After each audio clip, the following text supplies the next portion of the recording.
अस्सलाम वालेकुम, very good evening to all of you. Dawn news पर इन फोकस के साथ मैं हूं नादिया नकी। इलेक्शन कमीशन ऑफ पाकिस्तान ने जो रूलिंग दी पाकिस्तान तहरीक इंसाफ के ममनुआ फंडिंग केस के हवाले से, जिसमें यह साबित हुआ कि पाकिस्तान तहरीक इंसाफ के ऊपर ममनुआ फंडिंग साबित होती है। इसी के साथ साथ जाहिर है कि एक शो कॉज नोटिस जो है वो भी इशू किया गया। उसके बाद से हम देख रहे हैं कि गवर्नमेंट काफ़ी मुतहर्रिक नज़र आ रही है। एक FIA की टीम भी तश्कील दी गई जो कि पाकिस्तान तहरीक इंसाफ के जो मुलाजमीन हैं उनसे पूछगछ कर रही है। जबकि आज की ताज़ा तरीन इत्तलात आपको भी इल्म होगा कि असद कैसर साहब को भी FIA KP की तरफ से जो नोटिस हैं वो इशू किए गए हैं और उनको हाजिर होने का कहा गया है। और ये उस लिंक से कहा गया है कि जो 13 अकाउंट्स ऐसे थे इस इलेक्शन कमीशन ऑफ पाकिस्तान की ममनुआ फंडिंग केस के अंदर जो रूलिंग आई कि 13 अकाउंट्स ऐसे हैं जिससे पाकिस्तान तहरीक इंसाफ ने लाताल्लुकी का इजहार किया है। बहरहाल एक तरफ ये है, दूसरी जानिब आपको ये भी इल्म होगा कि मौजूदा हुकूमत ने इलेक्शन कमीशन ऑफ पाकिस्तान में इमरान खान साहब के खिलाफ जो है वो रेफरेंसेस भी दायर की हैं और इलेक्शन कमीशन ऑफ पाकिस्तान ने इमरान खान साहब को मदऊ भी किया है। अगस्त का यानी 14 अगस्त गुजरते ही हम देखेंगे कि इस चीज़ में काफ़ी तेज़ी आ रही है।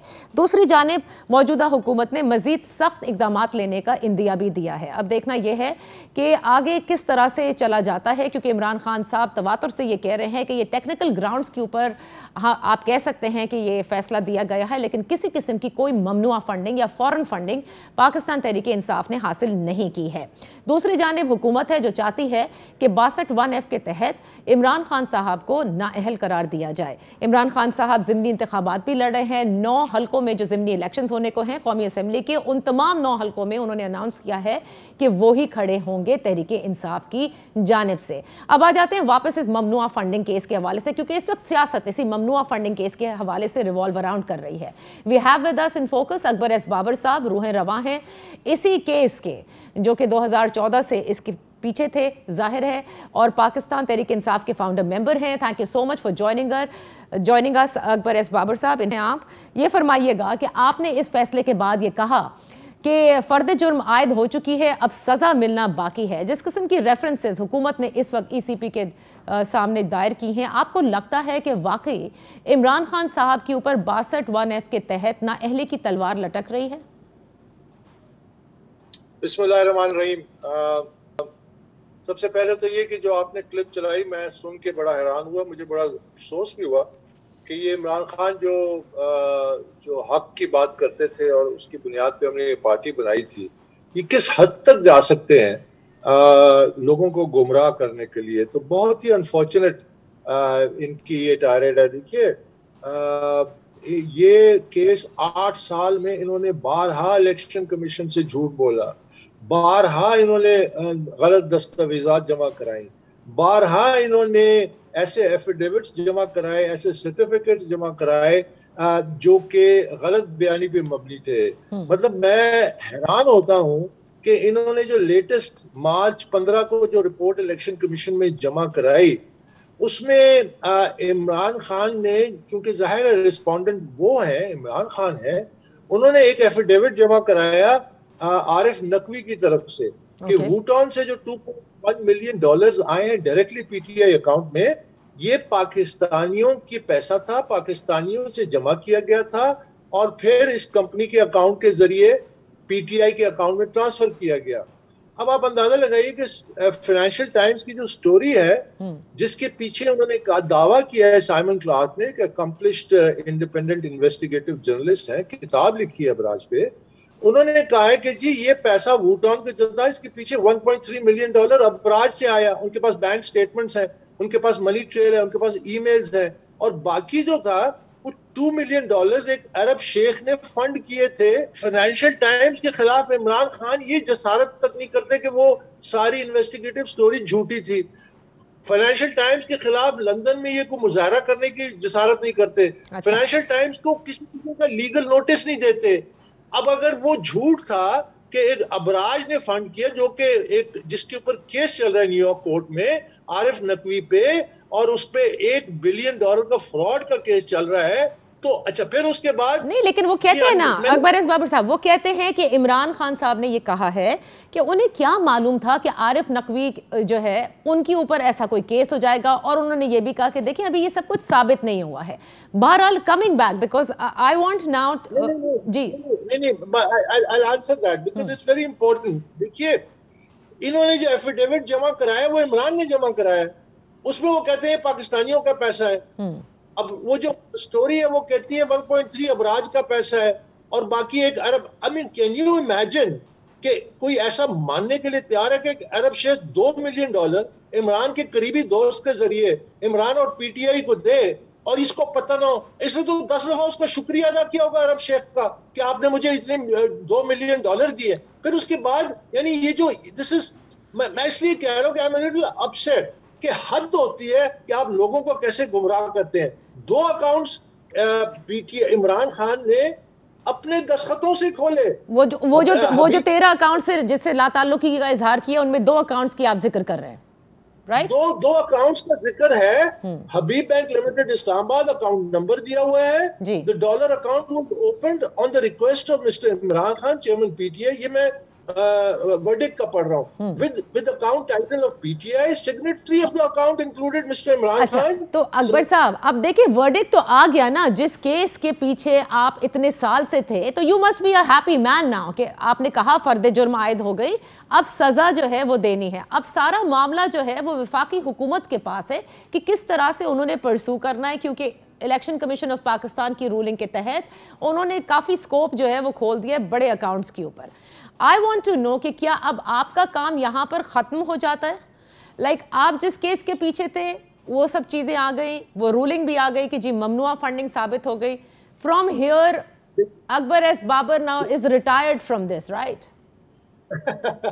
देखिए, मैं आपसे अर्ज करूं, सबसे पहले ये जब election commission political party order में ये लिखा हुआ है कि जब गैर कानूनी फंडिंग और ये तमाम मामला जो अब साबित हो चुके हैं, तो इससे पहले कि वो कोई प्यूनिटिव एक्शन लें, और प्यूनिटिव एक्शंस में वो वाइड रेंज ऑफ एक्शन ले सकते हैं। वो डिस्क्वालीफाई कर सकते हैं कि आपने गलत बयानी की, गलत एफिडेविट्स दिए, एविडेंस प्रूव करता है, आपके पैसे जो है गैर कानूनी प्रोहिबिटेड या फॉरेन जो है वो जब्त होते हैं। ये और फिर जो लोग इसमें इन्वॉल्व थे उनके खिलाफ मजीद लीगल एक्शन, क्रिमिनल, ये तमाम इलेक्शन कमीशन के दायरे इख्तियार में। अभी रिसेंटली उन्होंने एक सेनेटर को डिस्क्वालीफाई किया कि उन्होंने गलत बयानी की थी इलेक्शन कमीशन में, और वो होल्ड भी किया हायर कोर्ट ने।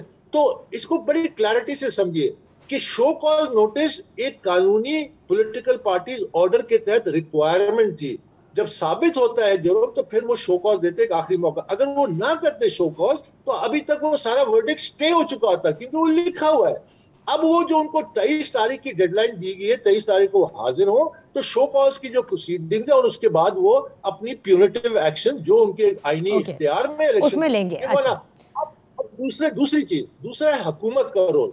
हुकूमत का role under the constitution article 17 and others, उनका एक अपना रोल है कि एक पार्टी अगर फॉरेन फंडेड साबित हो जाए तो हुकूमत ने क्या क्या एक्शंस लेने हैं। तो ये लेकिन फॉरेन फंडेड साबित नहीं हुई ना अकबर एस बाबर साहब, प्रोहिबिटेड फंडिंग, लॉ की मतलब कानून की खिलाफ वर्जी हुई है। It's not a foreign aided party.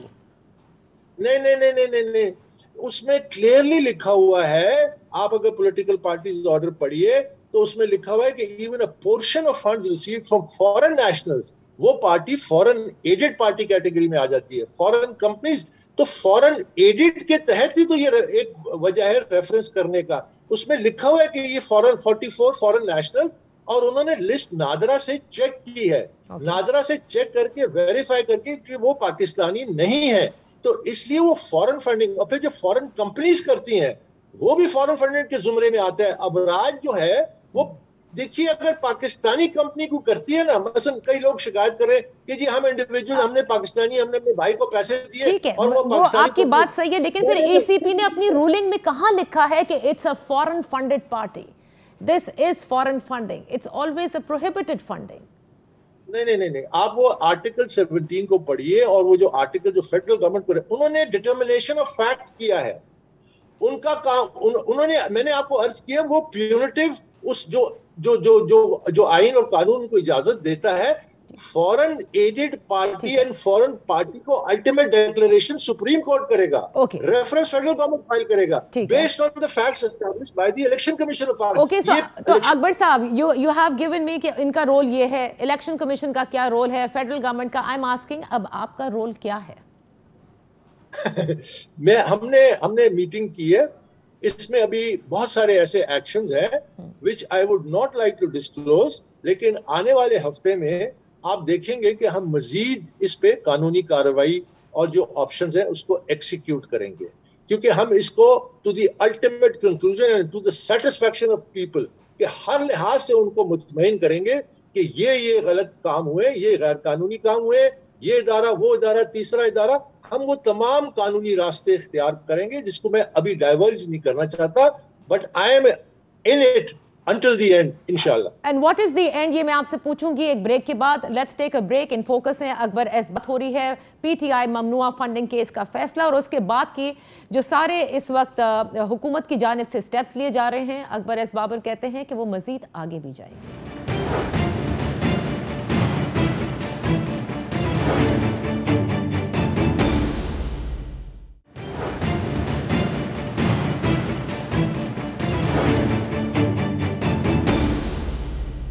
Welcome back in focus है अकबर एस बाबर साहब. ब्रेक से पहले आपने कहा मैं I will take it to a logical end. वो क्या एंड है? क्या आप पाकिस्तान तहरीक इंसाफ एज अ जमात को बैन करवाना चाहते हैं, खत्म करना चाहते हैं, या महज सिर्फ इमरान खान साहब चेयरमैन तहरीक इंसाफ ना रहें, मकसद आपका ये है? देखिए, मैं पहले भी कह चुका हूं कि मेरा मकसद इंडिविजुअल स्पेसिफिक नहीं है कि किसी शख्स को टारगेट करना. मेरा मकसद है कि पाकिस्तान तहरीक इंसाफ कानून के ताबे हो और उसमें जो भी बेकायदगियां, गैर कानूनी काम हुए हैं, जिस हद तक जिसने की हैं उसकी जजा और सजा का जो कानून है वो लागू हो. अब उसमें अगर इमरान खान आता है, उसमें असद कैसर आता है, उसमें शाह फरमान आता है, सो ऑन सो फोर्थ. अब आप ऑलरेडी देखिए ना, इस फैसले में मेरी इस बात की भी एंडोर्समेंट हुई कि प्राइवेट एम्प्लॉइज, पीटीआई के जो एम्प्लॉइज थे उनके प्राइवेट अकाउंट्स में पैसा आया. अब कल से, this is according to media reports, इसलिए मैं, क्योंकि जाहिर है I am not privy, FIA investigation कर रही है, तो मुलाजमीन ने already according to media reports ये तस्लीम कर लिया है कि हमारे अकाउंट्स में पैसे आते थे, हमसे ब्लैंक चेक साइन किए जाते थे और पैसा ले लिया जाता था. वो पैसा हमें नहीं पता कि कहां से आता था. तो देखिए, अब उसमें निशानदेही हो गई है. किन लोगों ने इजाजत दी थी उनको इस काम की? उनको इजाजत दी थी उस वक्त का जो फाइनेंस बोर्ड था. उस फाइनेंस बोर्ड में कौन लोग थे? उसमें आमिर कियानी था, उसमें सैफुल्लाह नियाजी था, उसमें कर्नल यूनुस अली रजा था, उसमें डॉक्टर मोहम्मद थे, उसमें तारिक शेख थे. और उस डॉक्यूमेंट की कॉपी किसके पास थी? इमरान खान के पास. उसमें लिखा हुआ है डॉक्यूमेंट में. ओके, तो डॉक्टर, अब सो यू सी, अब ये जो प्रोसेस शुरू हुआ है, ये जो इन्वेस्टिगेशन बढ़ेगी, तो एम्प्लॉइज तो जाहिर इन्वेस्टिगेट हो रहे हैं और उन्होंने जो अकॉर्डिंग टू मीडिया रिपोर्ट्स ये बता दिया. अब जिन्होंने उनको ऑथराइज किया वो भी इस एम्बिट में आएंगे. फिर जिनके मालूमात में थे, Alvi, doctor Arif Alvi is the president, so he may have immunity.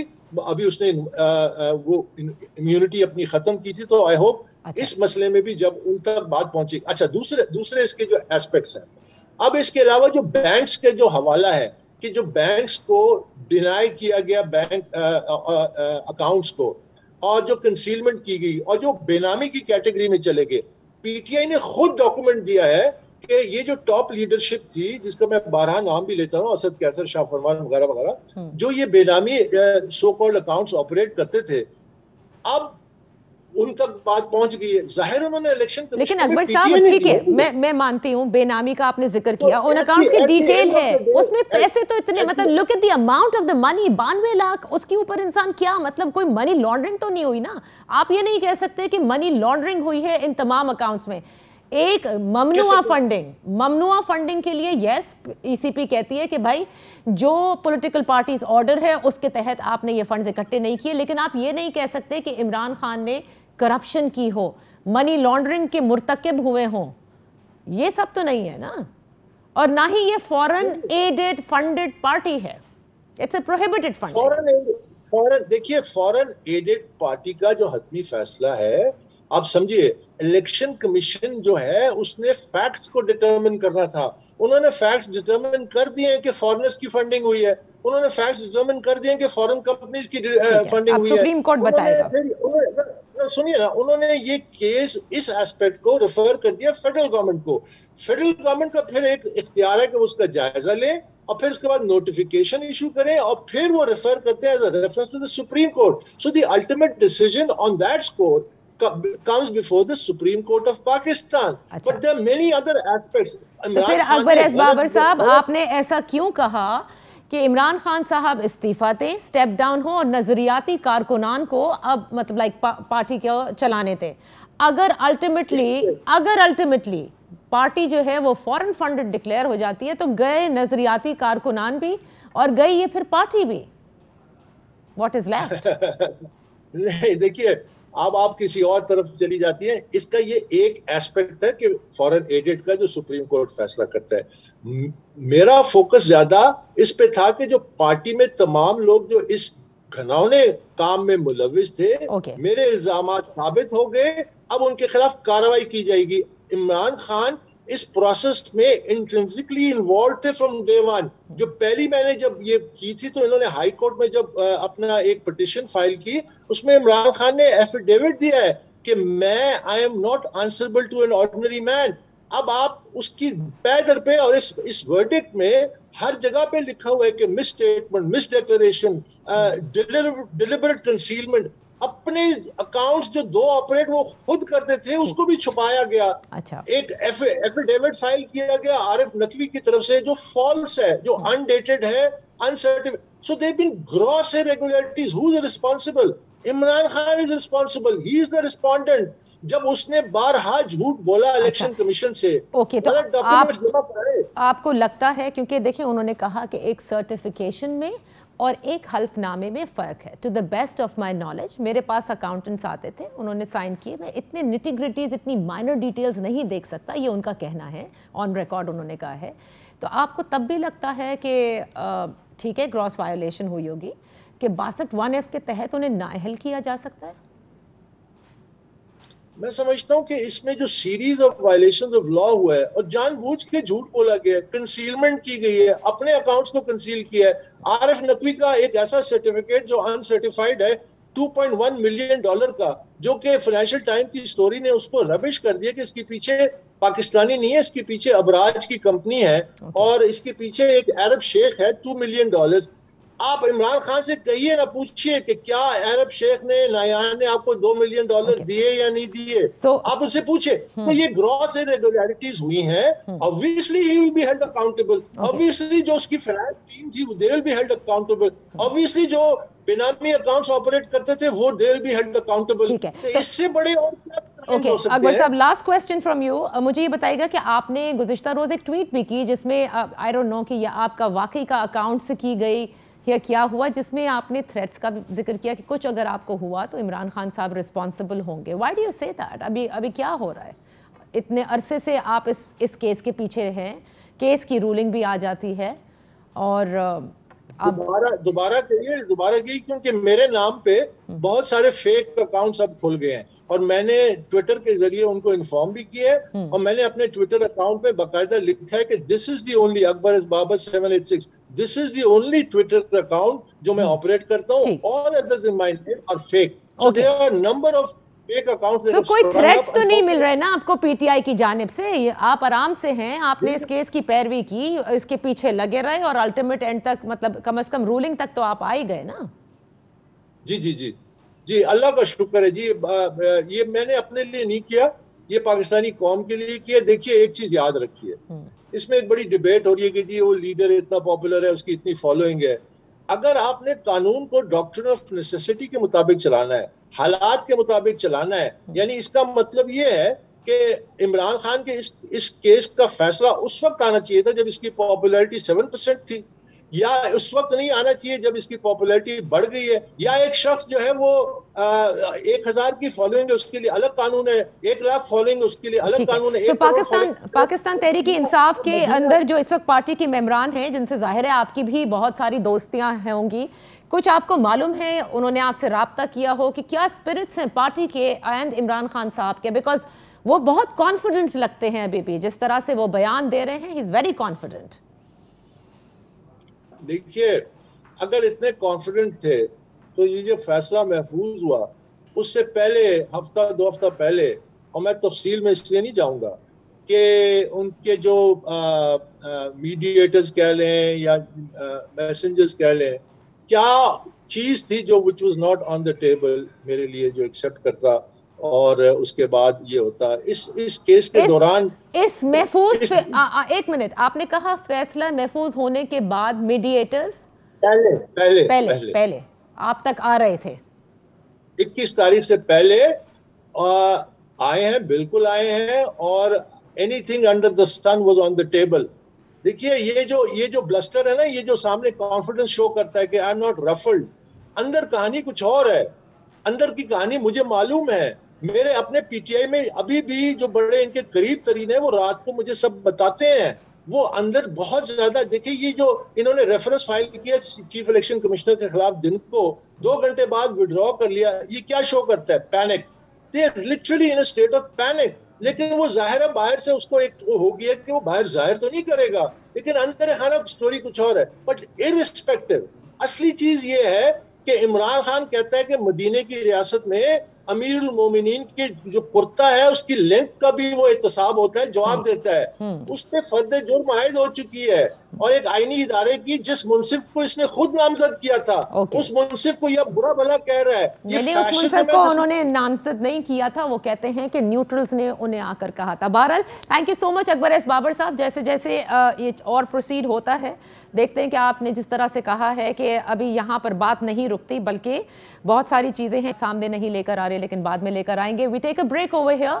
इसके बाद हमारी मुलाकात होगी 13 अकाउंट्स जो फेक करार दिए गए ईसीपी की रूलिंग में, जिनके नाम पे थे वो पीटीआई के बहुत सारे ऑफिस बेरर्स में से थे। उन्हीं में से एक office bearer Najeeb Haroon will be in focus on don.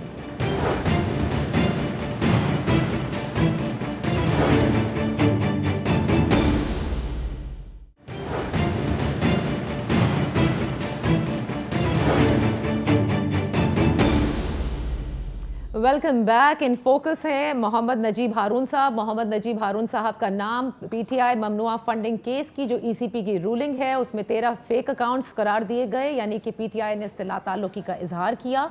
और इन्हीं ऑफिस बेरर के हवाले से आपको मैंने इब्तिदा में भी बताया था कि असद कैसर साहब को तो आज एफआईए ने नोटिस जारी किए, केपीएफआईए ने, और उनको हाजिर होने का कहा है ताकि इन अकाउंट्स के हवाले से उनसे पूछगछ की जा सके। हमारे साथ हैं पाकिस्तान तहरीक इंसाफ के कौमी असम्बली के मेंबर हैं, अब तो इस्तीफे दे चुके हैं कौमी असम्बली से, लेकिन मोहम्मद नजीब हारून साहब, thank you so much for joining us. सबसे पहले तो मैं ये जानना चाहूँगी कि क्या आपके लिए भी एक सरप्राइज एलिमेंट था कि ईसीपी ने रूलिंग में जो 13 फेक अकाउंट्स जिन्हें स्लैश बेनामी लिखा है उन्होंने, उसमें आपका नाम भी है। Account operated by mister Imran Ismail, president PTI Sindh, with Samar Ali Khan and Mohammad Najeeb Haroon, लेकिन अकाउंट का टाइटल है पीटीआई सिंध।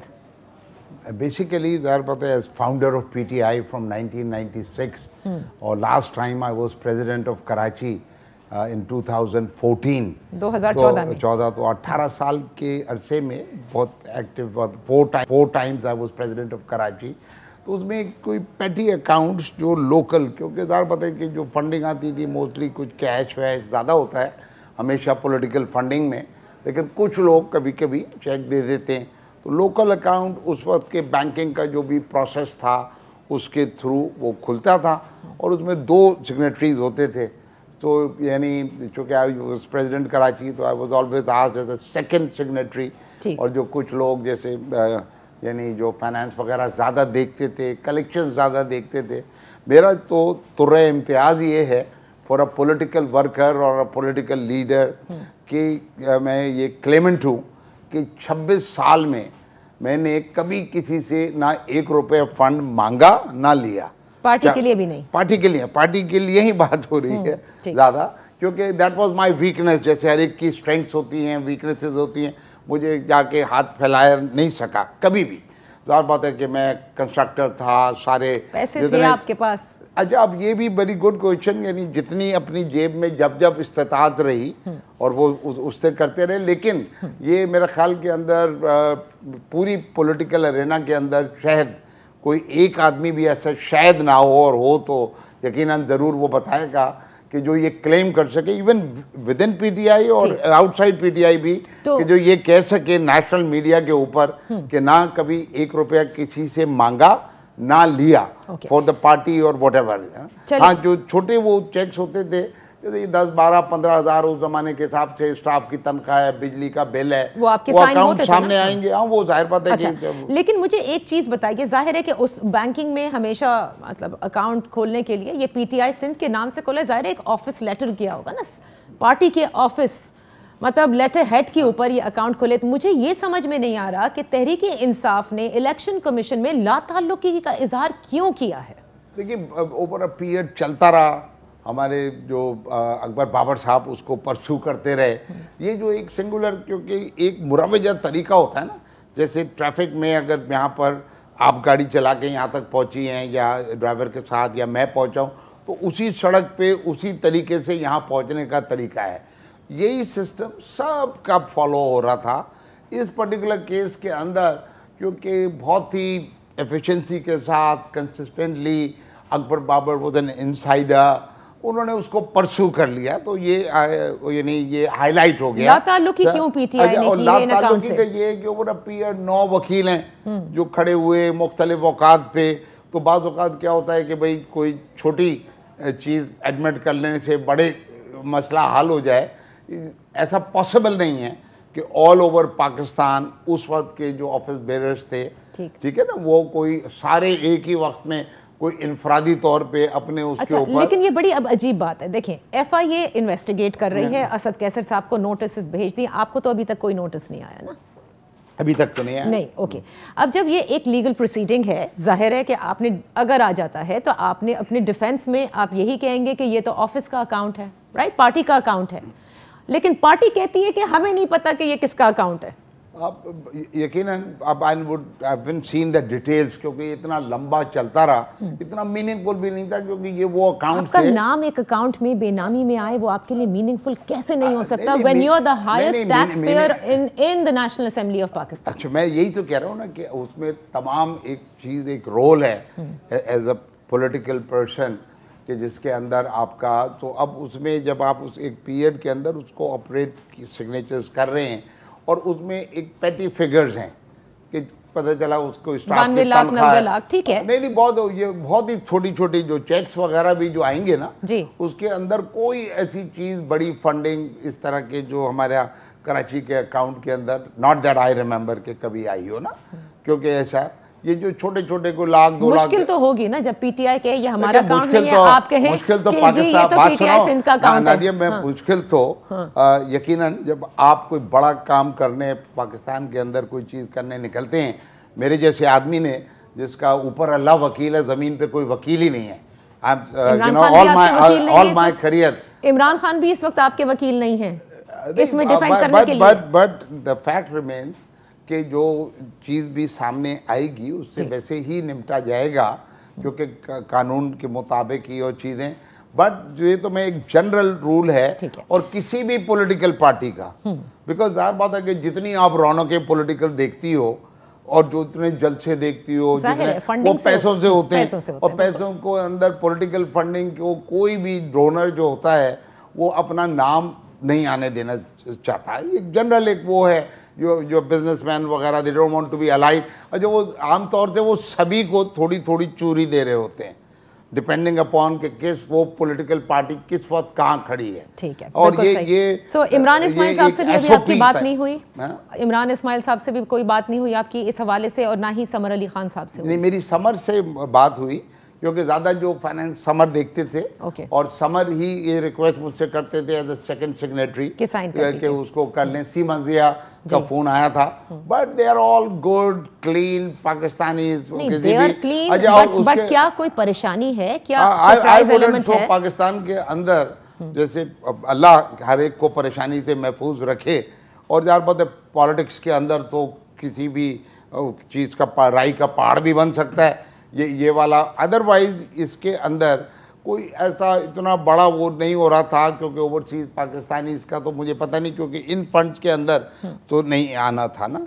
अब वो जो उस वक्त का क्या लॉ था, ठीक है ना, और उसके क्या अच्छा, but one thing for sure कि पाकिस्तान के जो शेड्यूल्ड बैंक्स थे वो अपने सिस्टम के मुताबिक वेरीफाई करा के शनाख्ती कार्ड के साथ, नाम के साथ प्रॉपर सिग्नेचर वेरिफिकेशन से जब आप कर रहे हो, और उसके अंदर कोई ऐसी चीज़ बड़ी नहीं हो रही, चंद लाख रुपए का। और ज़ाहिर है कि वो दफातर मैंने जब पहला दफ्तर शायर फैसल के ऊपर जब 1996 इट वॉज 14 अगस्त जब हमने उसकी इनाग्रल की और पहला प्रोग्राम किया, तो वहाँ से उस दफ्तर के छोटा मोटा बनने से मतलब दीवार दर और वो जो छोटे मोटे खर्चे के स्टाफ की तनख्वाह के ऑपरेटर की, इस तरह की चीजें हैं। उसके मुश्किल ये है कि ठीक है छोटे मोटे खर्चे हुए, पार्टी की अंदर हुई, लेकिन इन अकाउंट्स का लाताल्लुकी का इजहार करना पीटीआई के लिए ये आप लोगों को एक मुश्किल स्पॉट में डालता है और इनफैक्ट इफ आई मे से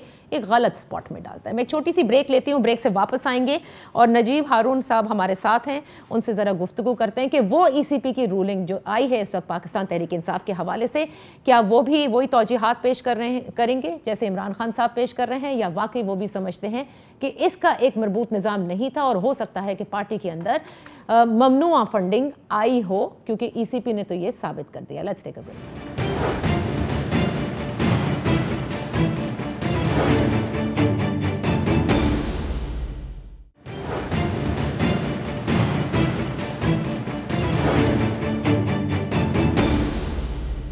वेलकम बैक। मोहम्मद नजीब हारून पाकिस्तान तहरीक इंसाफ से हमारे साथ हैं। बात कर रहे थे उस फेक अकाउंट्स के हवाले से, क्योंकि इनका नाम भी आया, जो पीटीआई के रिप्रेजेंटेटिव के नाम से अकाउंट्स खोले गए, लेकिन पीटीआई ने उसे ईसीपी में लाताल्लुकी का इजहार किया। नजीब हारून साहब ये बताइएगा कि जो पूरी रूलिंग आई, क्या आपको धचका पहुंचा किसी सूरत का, या आप भी ये कहेंगे इमरान खान साहब की तरह कि टेक्निकल ग्राउंड्स इलेक्शन कमीशन जो भी कह रहा है वो गलत है? मुझे नहीं मालूम, ज़ाहिर है फाइनेंस सामने आते हैं, हम साइन कर देते हैं, और कुछ इस किस्म की फंडिंग नहीं हुई, कोई फॉरेन फंडिंग या इस टाइप की, जिससे आप ये समझें कि पाकिस्तान तहरीक इंसाफ ने कोई गलत काम किया हो?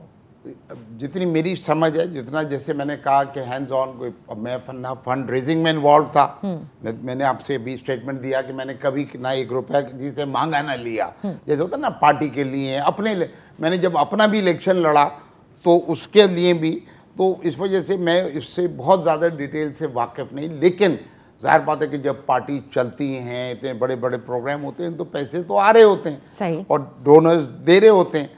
अच्छा, वो डोनर्स का कोई बैकग्राउंड चेक, कोई सिस्टम, वो वाला कोई यहाँ पर इंडियन नेशनल अबराज, देखिए एक बात मैं आपको बताता हूँ कि कराची में या पाकिस्तान के अंदर अगर फर्ज कर लो आपका और मेरा ब्लड टेस्ट करा जाए ना, तो लेड का लेवल जो है वो इंटरनेशनल स्टैंडर्ड से ज़्यादा ही निकलेगा और थोड़ा बहुत ही फ़र्क हो सकता है कि अगर मैं किसी मेन रोड। सो एक इन्वायरमेंट थी, एक हर दौर का एक मुरवजा असूल होते हैं ना, जैसे ट्रैफिक्स के हो, चीज़ें हों, तो इसी तरह से चलता था। जो पॉइंट मैं कह रहा हूँ कि इसके अंदर ये मैं रिकमेंड बहुत स्ट्रांगली करता हूँ कि जिस चीज़ के अंदर भी घुसेंगे यकीनन चीज़ें निकलेंगी, जिस पार्टी के मामलात में भी घुसेंगे यकीनन चीज़ें निकलेंगी, because everybody was following the same thing. अच्छा, अब रही बात इसकी, तो ये जो तमाशा चल रहा है और चीज़ें ना, तो कभी कोई स्पॉट पे, तो अब पाकिस्तान के इशू का रेजोल्यूशन ये है कि साउथ अफ्रीकन मॉडल पे ट्रुथ एंड रिकंसिलिएशन कमीशन बनाएं और इन चीज़ों को पुराने माजी के ऊपर रोज मीडिया के ऊपर शुगर लगा के, तो क्योंकि तहरीक इंसाफ की ममनुआ फंडिंग नहीं, तहरीक इंसाफ की ममनुआ फंडिंग निकली, इसलिए आप कहते हैं अब ट्रुथ एंड रिकंसिलिएशन। मैं तो कह रहा हूँ कि देखें पहले वालों को क्या सजा हो गई जो अब हो जाएगी, जो पहले मतलब सुप्रीम कोर्ट के आज हमारी जो तारीख ना अहल हुए ना पार्टी के सदूर चेयरमैन, असेंबली के मेंबरान। लेकिन क्या फर्क पड़ा, हैंड्स ऑन जो उनका कद था या उनका इंटरफेरेंस था, अगर हर एक का जो भी नाम लिए बगैर, जहांगीर तरीन, नवाज शरीफ, ये नाम, और अपनी एक रिटायरमेंट का भी एक टाइम होता है ना, जहांगीर तरीन is also 70 plus years old. अच्छा, माशाल्लाह उसका बेटा निकल आया, बड़ी जो और हुए उनकी बेटी, किसी का बेटा, सारा एक चल पड़ता है। वैसे भी मतलब है एक आगे भी हमेशा के लोगों का एक चीज़ होती है, फ़र्क पाकिस्तान के अंदर अनफॉर्चुनेटली मैं कह रहा हूँ, I hope and I pray कि यहाँ पर सिस्टम्स चलें, रूल्स चलें, लॉ चले, इम्प्लीमेंट हो, वक्त से चले। अब पता चला 10-10, 12-12, 20-20 साल बाद कब्रें खोद के अगर निकालेंगे तो उसको करते रहें, लेकिन उससे पाकिस्तान के जो आज के मसाइल हैं, जो इकोनॉमिक इस वक्त ट्रॉमा है और जो इस वक्त पॉलिटिकल सीन है, आई थिंक वो कर लिया जाए। लेकिन मेरा ये कहना है, और मैं आपके प्रोग्राम के तवज्जुह से, अच्छा जिसको भी खोदेंगे, आई प्रॉमिस यू कुछ ना कुछ निकलेगा। अनफॉर्चुनेटली तो बिकॉज फिर कवानीन खत्म कर देते हैं। नहीं, कवानीन तो आप मुझे बताओ, आप यहाँ पे मीडिया कवर करती हो, इलेक्शंस होते हैं कि जी वो 10 लाख रुपए के अंदर एक शादी का प्रोग्राम बाज़ औक़ात हो रहा होता है जो इलेक्शंस के ऊपर उस बजट से कितना सरपास हो रहा होता है। So we need to revisit our thing. Okay. We need to correct the system. Just last thing because I have to close the show. मुझे सिर्फ इतना बता दीजिए। वो कवानीन बने जिनको हम एनफोर्स करा सकें और एनफोर्स हो और नजीब उसके ऊपर साहब, सही आप क्या punishment इमरान हो। खान साहब को 62(1)(f) के तहत नाअहल होता देख रहे हैं? जो कुछ हमारे रूल्स एंड ऑर्डर्स और सारी चीजें हैं, जो एक्ट्स हैं, उसके तहत जो कुछ रूलिंग आई है, अनफॉर्चुनेटली मैं नहीं देख रहा, लेकिन अगर कोई सिस्टम के अंदर इस तरीके का वायलेशन निकलती है, प्रूव होती है, the law must take its course.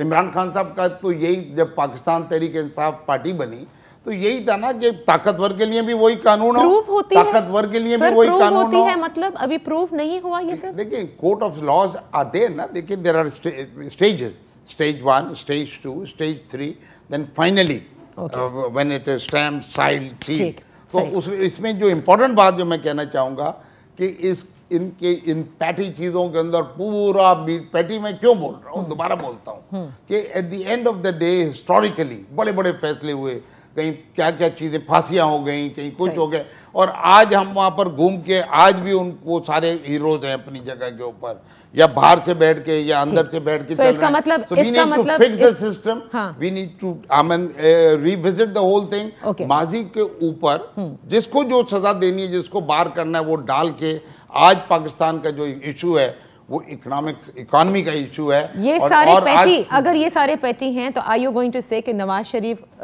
को निकालना पैटी था, जहांगीर तरीन को निकालना पैटी था? यानी उस वक्त के जो सिस्टम के अंदर वही चीज़ें जुड़ती चली गई और उसके अंदर फैसले होते चले गए, लेकिन उससे क्या कोई मुझे ऐसा कोई आप दिखाओगे जो मिसाल के तौर पे वो आज भी पार्टी के बड़े, आज भी सारे के सारे सब क़िबला काबा वहीं पे है। गुफ्तगू रहेगी, लेकिन आप तहरीक इंसाफ में हैं, he is not a dissident, मैं आपको ये बताती चलूं। I am one of the founders of the PTI and I am PTI. You are PTI, जाहिर है। Thank you so much for joining us, that's all for today. इंशाल्लाह फिर आपसे मुलाकात होगी, अब तक के लिए इतना ही, अल्लाह हाफिज।